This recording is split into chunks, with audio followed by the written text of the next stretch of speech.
какое значение имеет термин. Нас должно волновать, какие последствия для нашего государства будут иметь те или иные действия. Вот это важнее всего, это приоритетное должно быть. Так можно его назвать хороший товарищ, друзья, генерального, как хочешь назови. Мы говорим о том, что эти организации проносят нам пользу или вред. Нужны или нам не нужны. Тот термин, мы, знаешь, никто это никого не назвал, ни предателем, ни это. Люди сами себя придумывают. Это термин чисто юридический. В нем нету слова, ну, не знаю, у нас тоже есть торговые агенты, да?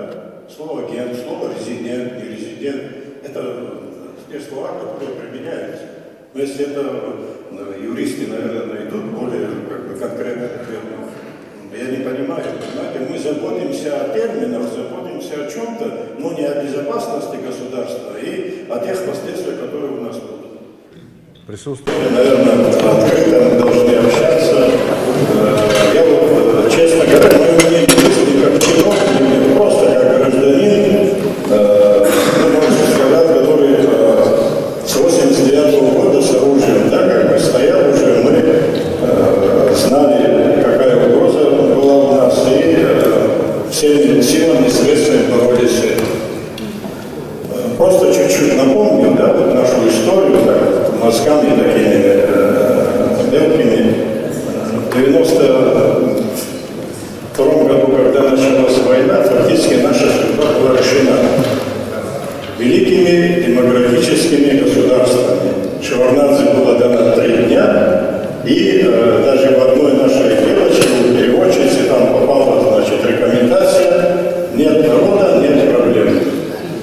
Об этом знали все великие державы, так он говорит, в том числе и господин Ельцин. Проект Запада, да, где присутствует вообще государство Абхазии, какое-то образование Абхазии, нет. Для них мы не существуем.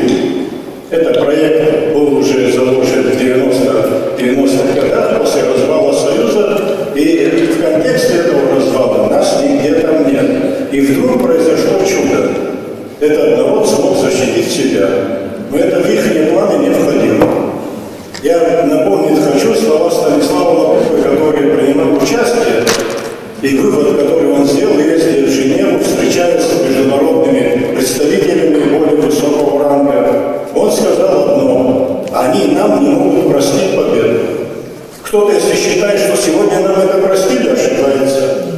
После этого был 98 год. Я просто, может быть, напомню, мой один близкий друг, в связи с тем, что у меня есть родственники, близкие друзья в Грузии, он был водителем одного чиновника ООНовского. Он говорит: я вас поздравляю, вы действительно сейчас победили. Я говорю: как вы? Мы давно победили.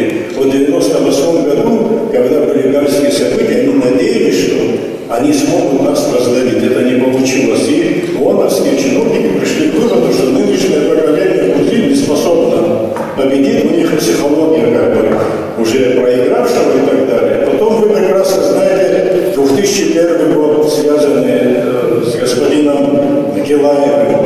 Потом вы знаете, с чем для нас закончился 2008 год, если не вмешательство Российской Федерации. Я вам рассказываю поэтапно, да, как пытались нас уничтожить.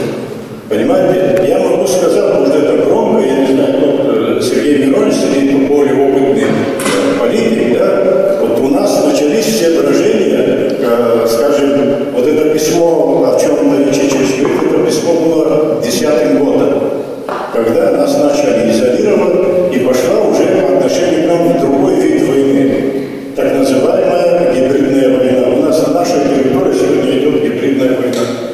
Это мое мнение, не как чиновника, просто это не официальное заявление, это лично мое мнение. Мы должны это понимать. Что меня сегодня, вот здесь, знаете, вот как бы тревожит? Нет, в контексте наших сегодняшних беседы нигде не прошло вот такое, знаете, забота, что будет с нашим суверенитетом, сохраним ли мы нашу государственность. Все крутится вокруг закона, и кого-то могут случайно обидеть. Что важнее вообще? Народ, государство, наше будущее или какие-то, которые вас тревожат, там, свобода слова, так называемая. А где это вообще свобода слова есть? Где это есть демократия вообще? Канцлера ФРГ выбирают немцы, премьер-министра Англии выбирают англичане. Ну, ребята, мы не давайте не будем себя обманывать. Во главу угла должна стоять безопасность нашего государства, сохранение нашей государственности и сохранение нашего суверенитета. Любой законодательный акт, любой, который будет под сомнение ставить, это должно быть нам воспринято с большой тревогой и настороженностью. Ну, кто мне может убедить, что, понимаете, что наших патриотов будут готовить сегодня за деньги, которые хотят нас ликвидировать, у которых славные цели. Понимаете, главное, ликвидация нашей государственности и так называемое слияние с Грузией без признания. Эту программу кто-нибудь отрицает? Они никто, они же сами кураторы говорят, озвучивают это. Почему нас это не тревожит? Михаил Алексеевич, нас это тревожит, естественно, этим. Я это не прочувствовал.